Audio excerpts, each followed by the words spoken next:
Sakay sa iyang kariton sayo kaganinang buntag, binulig nga saging ang gidala ni J.R. Ulad sa sentrong bahin sa barangay Tinagakan aron ibaligya. Aron man lang kuno nga doon na sila'y makaon nga kanon karong adlaw. Dira na baligya ko kan saging. Nga naman. Kay tungod sa sigado man. Oo. Ang saging gibaligya para ilisan og isa. Bugas. Oo. Kauban ang iyang manghud, wala igsapayan ni ini ang tukmang kainit sa adlaw nga matud pa sa pag-asa. Anaa sa 27 ngadto na sa 36 degrees Celsius ang kainit sa temperatura karon. Kining El Nino mulantod pa ni hantod sa June Although karong mga bulana hinay-hinay nga nagapadulong sa neutral diri sa March, April, May mo padulong sa hinay apan init lang gihapon tungod sa naa pa ng El Nino. So dito na sa mga June, July, August kundi neutral na mamahimong naa na tay mga ulan-ulan nga masinatian. Apan tungod sa kagutom, misugal ang managsuon aron lang nga may makaon. Saging na lamang kuno ang madali-dali nilang makaon sa matag adlaw. Human nga labing apektado usab kuno sila sa kagrabing init sa ilang lugar. Bisan pagani kuno nga dool sila sa daplin sa sapa na nimuyo. Apan ang usa kuno nila ka ektarya nga kamaisan niadtong bulan sa Disyembre. Laya nga dahon na lang ang ilang naani. Hinungdan nga midesider sila ang dili na lang magtanom. Isa ka hektarya nga pero dati ginatamnan ninyo.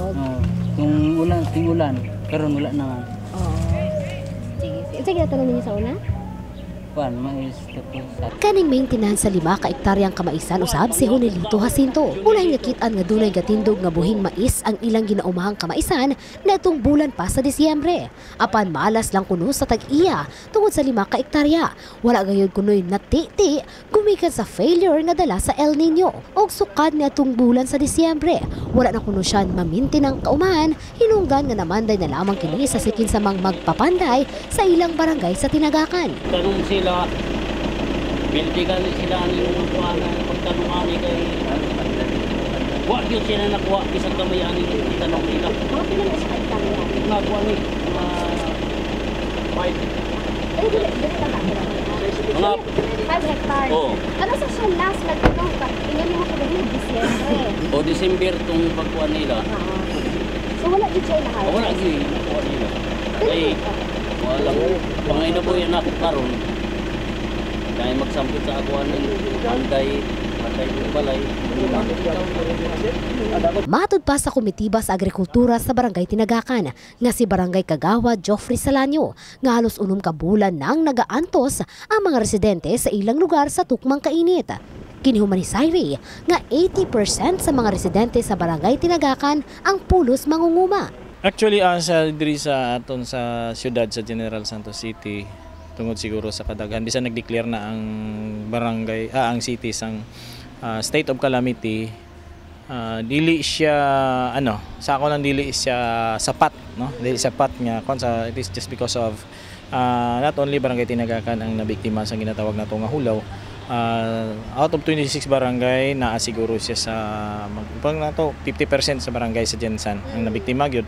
So katong ilahang subsidy nga ginayon nato regarding sa calamity fund murag sa tan-aw na kulang, pero sa diri sa barangay siguro nangyo nato ang konseho sa barangay nga madugangan nato to nga para mapagawas nato katong atong ginatawag nga calamity fund diri sa barangay mismo.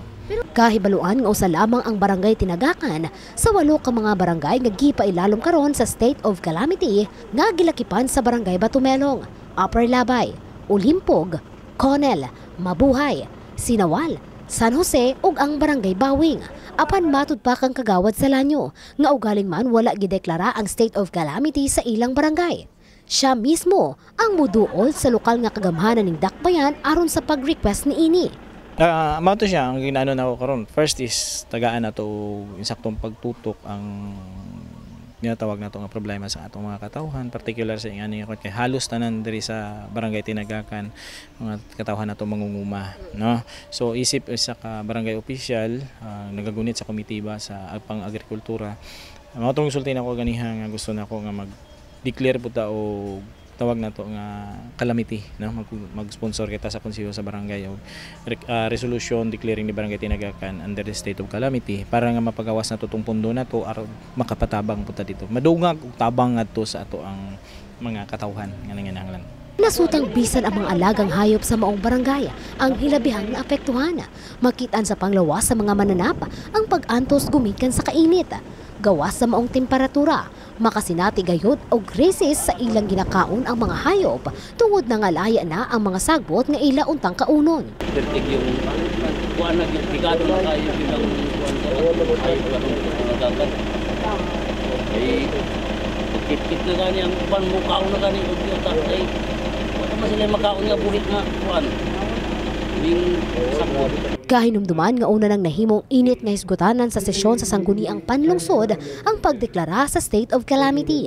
Apan saysay pa sa labaw sa City Disaster Risk Reduction Management Council kon CDRRMC. Nga nahimong emosyonal ang kadaghanan pag-abot sa maong issue. Well, because meron po tayong parameters no, na dun sa Declaration of State of Calamity. It is a law na sinusunod natin. Okay, so hindi tayo basta-basta. Second is that yes, part of yung basis natin dyan should be hard facts, meaning data, datos, no. Of course, we sometimes we can be emotional about it na maraming talaga nagugutom. But then, hindi natin sila pinababayaan. In fact, we have started distributing yung relief assistance natin sa kanila, no. 2 weeks ago we started sa Bawing. Because nakita natin, it's not emotional but it's common sense.